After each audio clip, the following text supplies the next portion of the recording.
D'abord, je voudrais vous dire que l'idée d'avoir un projet de train express régional qui va relier Dakar à son nouvel aéroport, qui va se situer à environ 49 km, 50 km, découlait du fait que Dakar est une péninsule qui a 0,3% du territoire national, mais qui regroupe 66% des activités économiques et plus de 25% de la population nationale.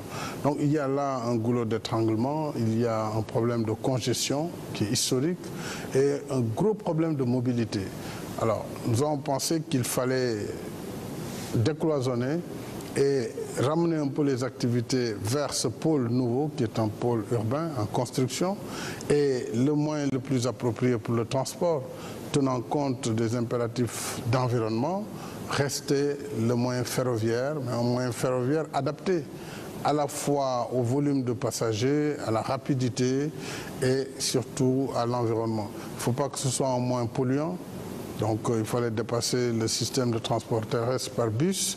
Il ne fallait pas non plus que ce soit un tram, puisque là il y a aussi une volonté de vitesse qui soit compatible avec la distance et aussi le confort des passagers, parce qu'il s'agit de relier l'aéroport à la ville, mais aussi nous avons une ville moderne qui doit transporter une certaine catégorie de citoyens. Le TER est apparu comme vraiment le moyen le plus approprié.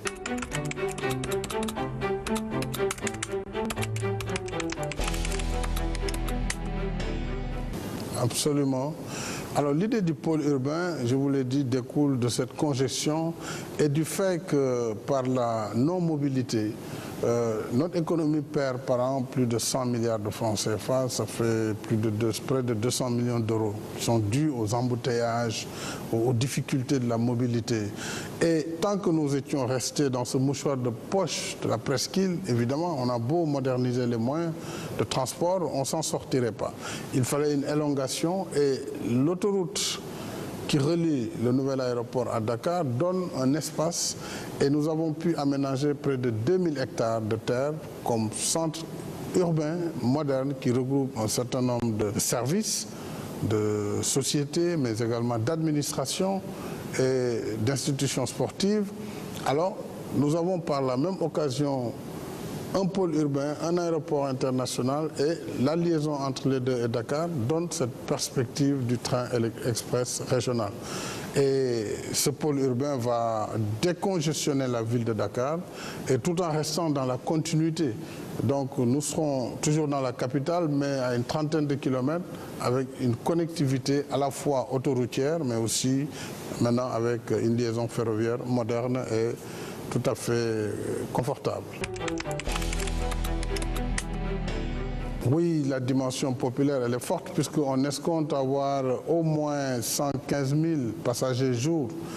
C'est important pour le Sénégal, c'est la première fois qu'on va transporter autant de monde. Donc 115 000 pour la première phase.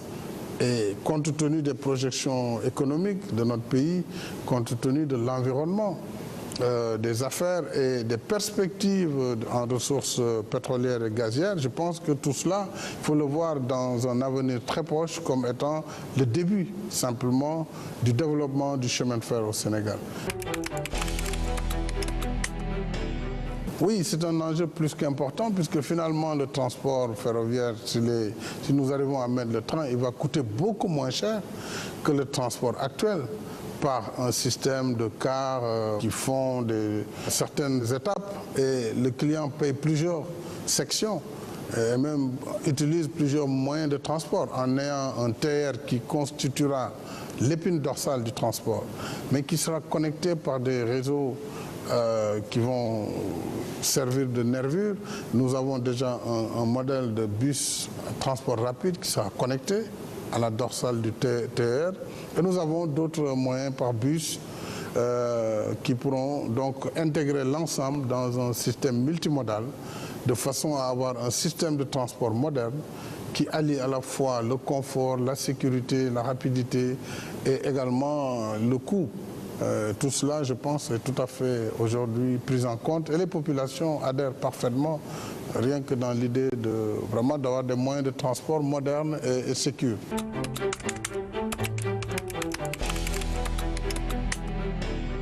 Oui, je crois que l'idée de la maison du TER, c'est qu'un projet, il prend du temps. Depuis la conception, la mise en œuvre et le démarrage, évidemment, d'ici là, il est important qu'à travers ce modèle de maison du TER, qu'on ait des maquettes, que les gens voient à taille réelle ce que sera demain l'outil pour lequel l'État s'est en tout cas engagé à améliorer leur confort de transport. Donc cette maison du TER permettra aux visiteurs qui pourront, chaque fois qu'ils le désirent, rentrer dans le TER, voir les services, comment ils vont être, et se donner une idée de la projection du Sénégal dans 2 ans. 2 ans, c'est pas loin, mais il faut que déjà les gens s'habituent au TER, que les mentalités commencent à évoluer parce que nous serons dans un autre environnement, un ticketing électronique, des systèmes qui n'ont rien à voir avec ce que nous faisons aujourd'hui. Mais je pense que la maison du TER permettra d'habituer les Dakarois à ce qu'ils emprunteront dans 2 ans exactement.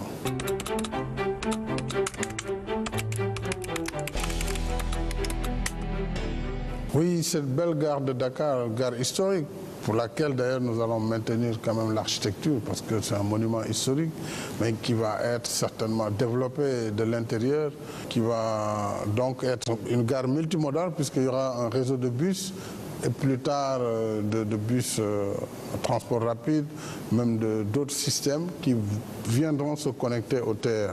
Et cette gare va abriter donc la maison du TER, et cette gare devra être modernisée, tout comme d'autres gares qui seront le long du trajet jusqu'à l'aéroport à IBD, mais aussi une gare mythique à Diamniadio, puisqu'encore une fois, Diamniadio est un pôle, et je souhaite, à travers cette nouvelle ville, montrer ce dont nous sommes capables. L'Afrique n'a pas besoin de rattraper un gros retard. En réalité, dans le développement urbain, dans les villes nouvelles, dans les villes vertes, nous pouvons faire des bons.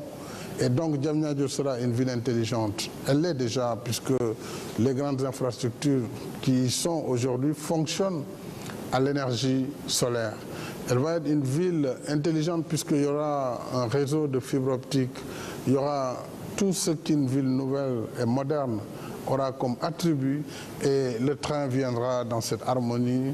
L'autoroute actuelle qui a démarré vient dans cette harmonie. Les universités, les centres de recherche, les centres de conférence sont déjà en construction et certaines sont déjà fonctionnelles. Donc c'est cette conception nouvelle que nous voulons donner comme orientation pour l'Afrique de demain, puisque l'Afrique aujourd'hui est en pleine croissance. Et l'émergence est recherchée partout. Mais il faut que cette émergence soit contrôlée, qu'elle soit harmonieuse, qu'elle ne se fasse pas dans l'anarchie et le désordre. Donc voilà pourquoi je tiens à ce que Diamniadio soit une ville organisée et maîtrisée dans son développement. Donc le train, bien sûr, donnera un cachet particulier.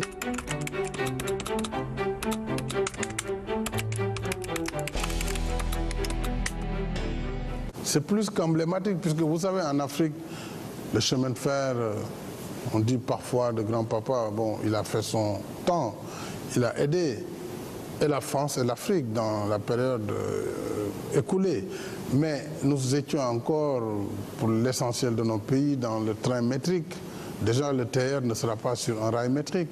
C'est déjà une projection pour l'avenir. C'est sur un rail standard, à écartement standard. C'est un train comme ceux qui roulent aujourd'hui en France ou ailleurs.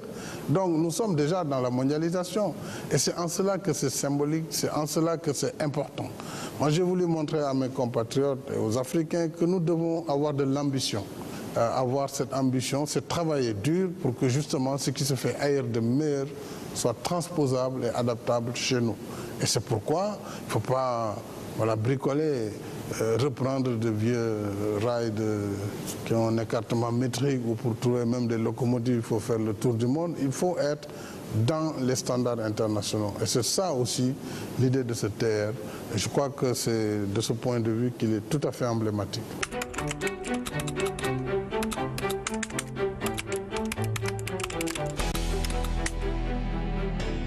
Oui, tout à fait. La mobilité durable doit intégrer donc des moyens de transport qui soient à la fois compatibles à nos soucis d'environnement, puisque quand même nous parlons beaucoup de changement climatique, et nous devons polluer le moins possible.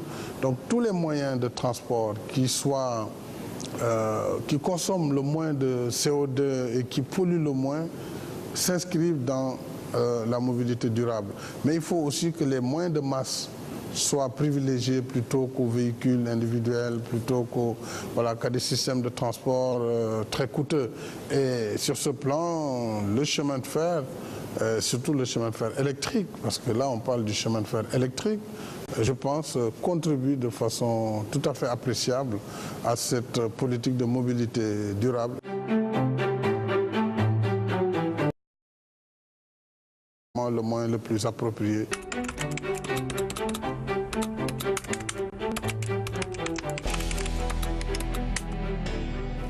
Absolument.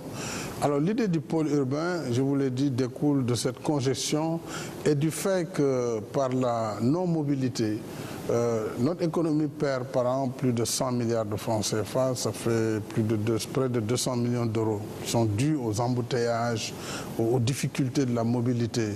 Et tant que nous étions restés dans ce mouchoir de poche de la presqu'île, évidemment, on a beau moderniser les moyens de transport, on ne s'en sortirait pas.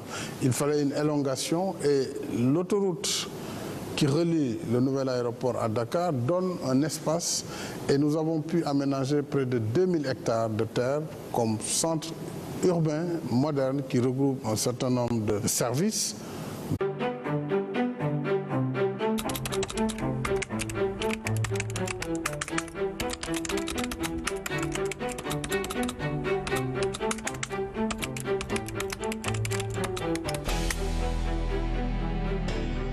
D'abord, je voudrais vous dire que l'idée d'avoir un projet de train express régional qui va relier Dakar à son nouvel aéroport, qui va se situer à environ 49 km, 50 km, découlait du fait que Dakar est une péninsule qui a 0,3% du territoire national, mais qui regroupe 66% des activités économiques et plus de 25% de la population nationale.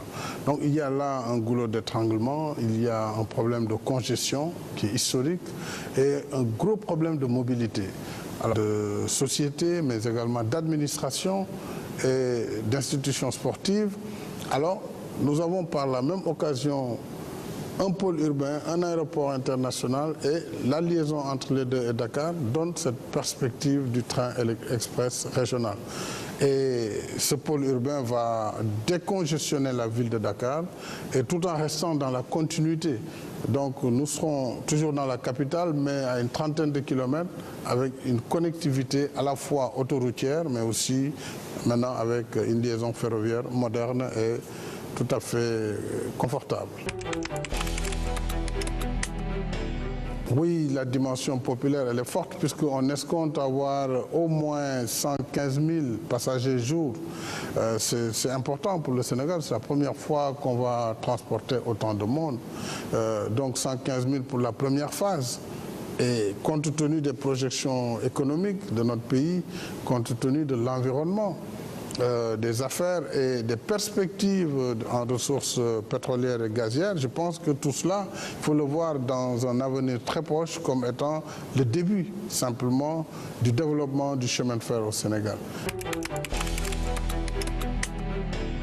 Oui, c'est un enjeu plus qu'important puisque finalement le transport ferroviaire, si nous arrivons à mettre le train, il va coûter beaucoup moins cher que le transport actuel, par un système de cars qui font certaines étapes et le client paye plusieurs sections et même utilise plusieurs moyens de transport en ayant un TER qui constituera l'épine dorsale du transport, mais qui sera connecté par des réseaux qui vont... Alors, nous avons pensé qu'il fallait décloisonner et ramener un peu les activités vers ce pôle nouveau qui est un pôle urbain en construction et le moyen le plus approprié pour le transport, tenant compte des impératifs d'environnement, rester le moyen ferroviaire, mais un moyen ferroviaire adapté à la fois au volume de passagers, à la rapidité et surtout à l'environnement. Il ne faut pas que ce soit un moyen polluant, Donc il fallait dépasser le système de transport terrestre par bus. Il ne fallait pas non plus que ce soit un tram, puisque là, il y a aussi une volonté de vitesse qui soit compatible avec la distance et aussi le confort des passagers, parce qu'il s'agit de relier l'aéroport à la ville, mais aussi nous avons une ville moderne qui doit transporter une certaine catégorie de citoyens. Le TER est apparu comme vraiment